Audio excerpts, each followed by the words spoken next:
Good morning, everyone.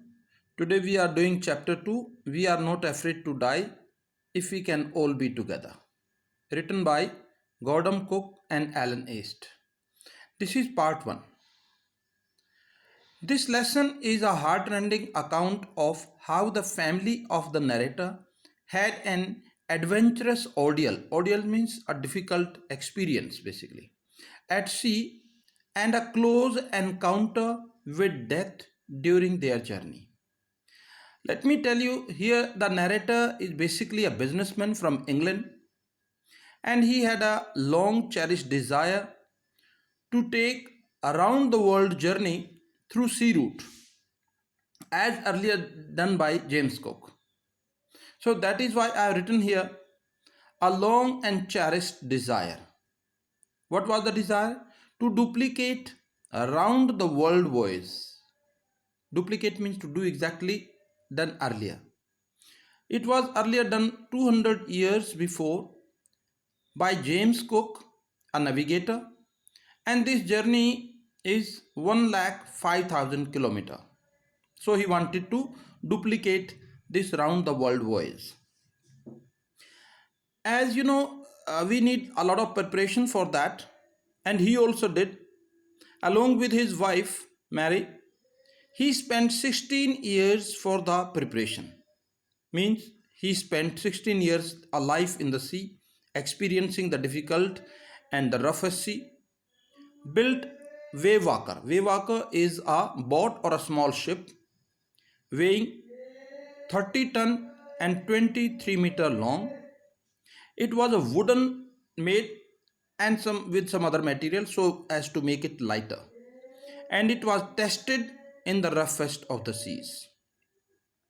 When he made it sure that he was prepared for the journey, then he set sail in July 1976 with family. With family means he had a son, Jonathan, 6 years, his daughter, Suzanne, 7 years, and his wife and he himself, the 4 members. They commenced their journey from Plymouth. This is in England, a coastal place, and he started his journey from Plymouth. Okay. The first leg of the journey. Well, the first leg was to be from Plymouth to the southernmost point of Africa. You can see now he began his journey from Europe, from England, and the first leg was to reach Cape Town. It is also known as Pretoria, the capital city of South Africa. So southernmost point of Africa.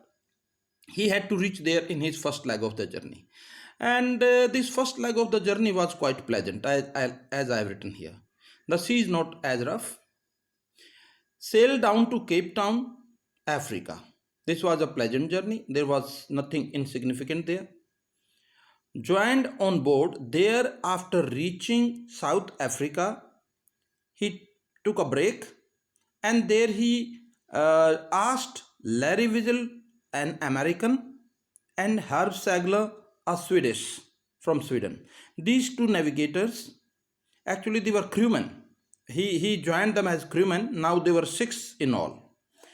So he took the help of these two because further when he had to enter into the southern Indian Ocean, which is known to be as the roughest sea in the world.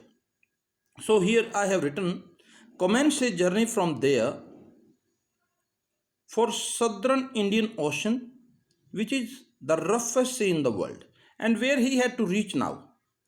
From Cape Town, he had to go to Australia, which was a very difficult journey.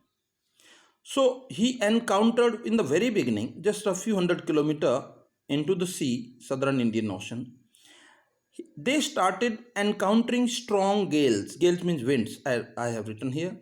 The average size of the each wave was approximately 15-meter high.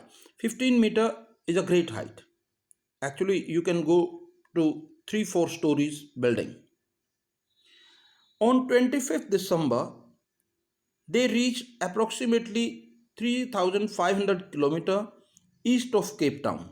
So they were well into the deep into the sea, and by now they had starting continuously they were facing strong waves, winds, and the sea was rough. And this they had expected. There was nothing strange about it. The narrator had prepared for it because he knew it well, because southern Indian Ocean is the roughest. So today we have done up to here. In the next part, we'll be going through that ordeal, that difficult experience the narrator had in the southern Indian Ocean. By then, wait for the next video. Thank you and have a nice day.